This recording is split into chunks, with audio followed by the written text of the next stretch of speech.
Welcome to This Explainer. Today, we're diving straight into the really fascinating psychology behind early childhood education. We're looking at this incredibly energetic curriculum called the Magic Pencil and Number Tracing Party. It's amazing to see exactly how educators can take something as standard and, let's be honest, kind of rote as tracing numbers and completely transform it into this highly effective, totally memorable adventure for kids. By breaking down this specific method, we're going to see how gamification and full-body physical engagement completely change the way a developing brain actually absorbs these foundational skills. So before a child ever even picks up a writing tool, this curriculum kicks off by asking a pretty crucial question. Are your magic tracing fingers ready? Now, I know that might sound a little bit silly to us adults, but by getting kids to literally wiggle their hands high in the air and swoop them down low, educators are very deliberately engaging their gross motor skills, getting the whole body involved first before shrinking all that focus down to a tiny piece of paper is scientifically proven to be one of the absolute best ways to lock in those physical movements they're about to learn. And to keep that level of physical engagement super high, the curriculum brings in a co-star. Enter Pencil Pal. This energetic little mascot spins right onto the desk with a big swish, swish, swoosh to remind the students that drawing numbers isn't just some boring chore, right? It's a highly creative process. By basically personifying the pencil itself, the lesson brilliantly taps into a kid's natural imagination.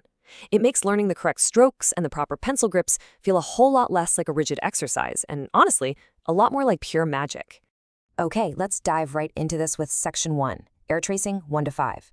Time to warm up those magic fingers.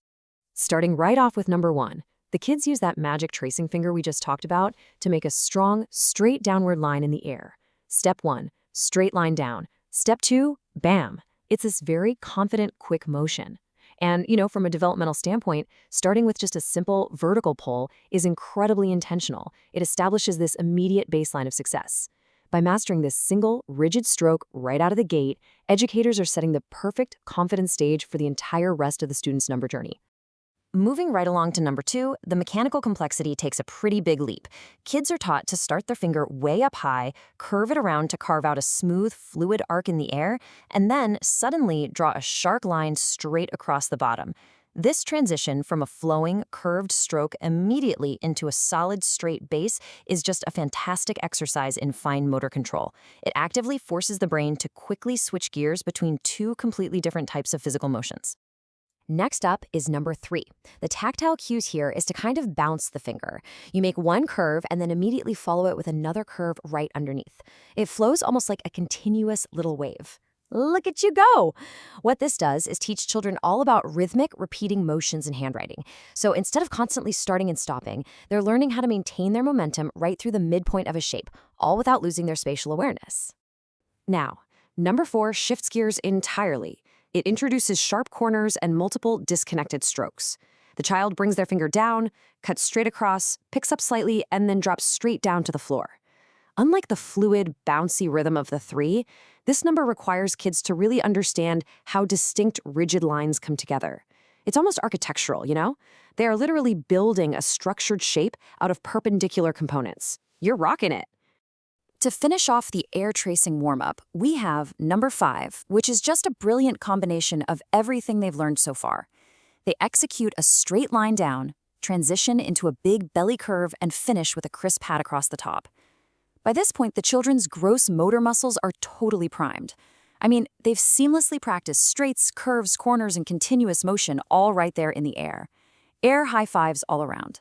Now, what's really interesting about this transition is moving into Section 2, the paper pencil party. So grab your pencils and paper, because this is where we take our time and channel all that big, confident air energy right down onto the page.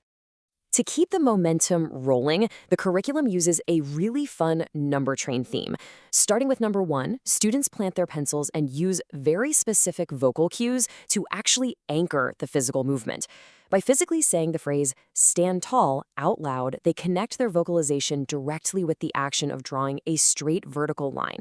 Engaging the speech centers of the brain while performing a physical task like this, it dramatically increases spatial retention.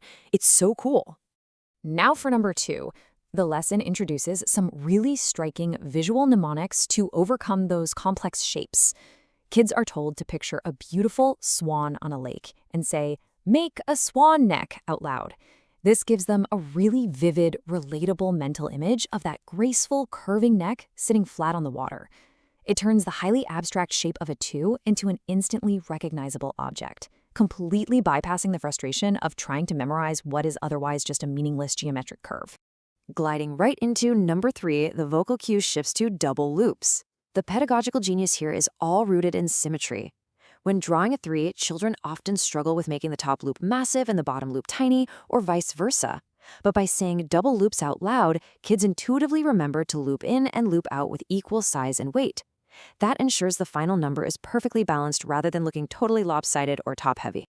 Number 4 pivots away from animals and motion entirely and grounds the concept in everyday household reality. The mnemonic here is a little chair shape. Notice how this perfectly dictates the required stroke order and the proportions. Those first 2 intersecting strokes clearly make the horizontal seat of the chair, and then the final long vertical stroke makes a solid leg holding the whole thing up. It provides an immediate visual check. Basically, if it doesn't look like a chair, it's not a 4.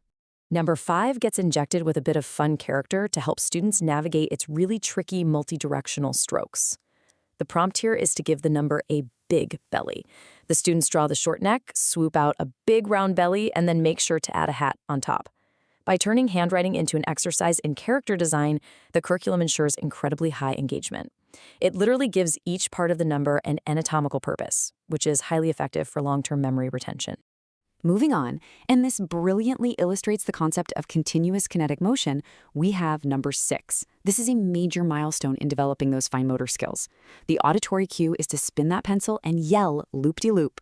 This encourages a really sweeping, unbroken, confident line that travels down the page and curls right back up into a perfect closed circle. It's actually training the hand to maintain consistent pressure on the paper through a full 360-degree rotation.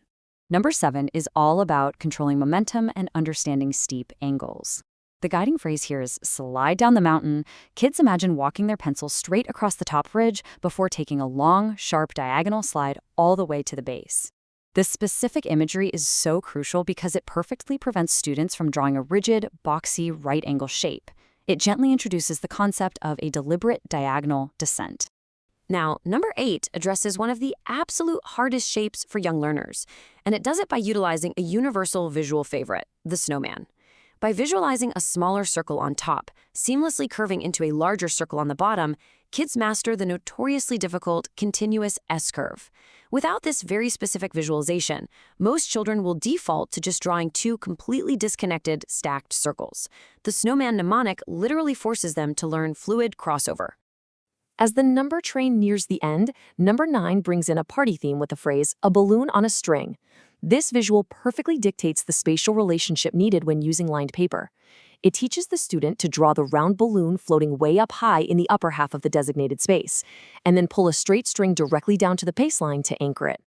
Finally, the mighty number train arrives at 10. This introduces the complex concept of double digits.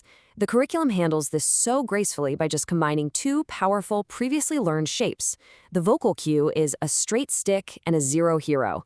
Placing a tall, rigid 1 right next to a proud, continuous 0 brings the entire lesson full circle. It proves to the student that they can now take individual skills and combine them into much larger, more complex sequences. So the crucial point here is how these visual mnemonics drastically improve muscle memory. When you associate abstract, essentially meaningless numbers with familiar, fun shapes, like a swan neck for a 2 or a snowman for an 8, you give a child's developing brain a really strong physical and emotional anchor. It perfectly bridges the gap between wide-eyed imagination and the very structured, physical reality of writing on a piece of paper. The curriculum closes by focusing entirely on positive reinforcement. It officially dubs the students handwriting superstars as they look down at their gorgeous, finished written numbers. Celebrating the work, even encouraging them to give their pencils a little happy shake, shake, shake dance of success, is not just fluff. It actively reinforces positive neurological associations with learning. This ensures that the child actually looks forward to their next encounter with a pencil, rather than dreading it. By transforming the gross motor magic of the air onto the fine motor space of the paper, this method successfully unlocks numbers 1 through 10 with just incredible efficiency. Amazing work today. It's a great reminder that sometimes the absolute best way to teach a rigid, structured skill is through unbridled creativity and play. Keep practicing and keep smiling. So as you look at how we educate the next generation, consider this. You've unlocked the magic of numbers 1 through 10. What magical number will you draw next? And what other complex skills could we master much faster if we just added a little bit of magic?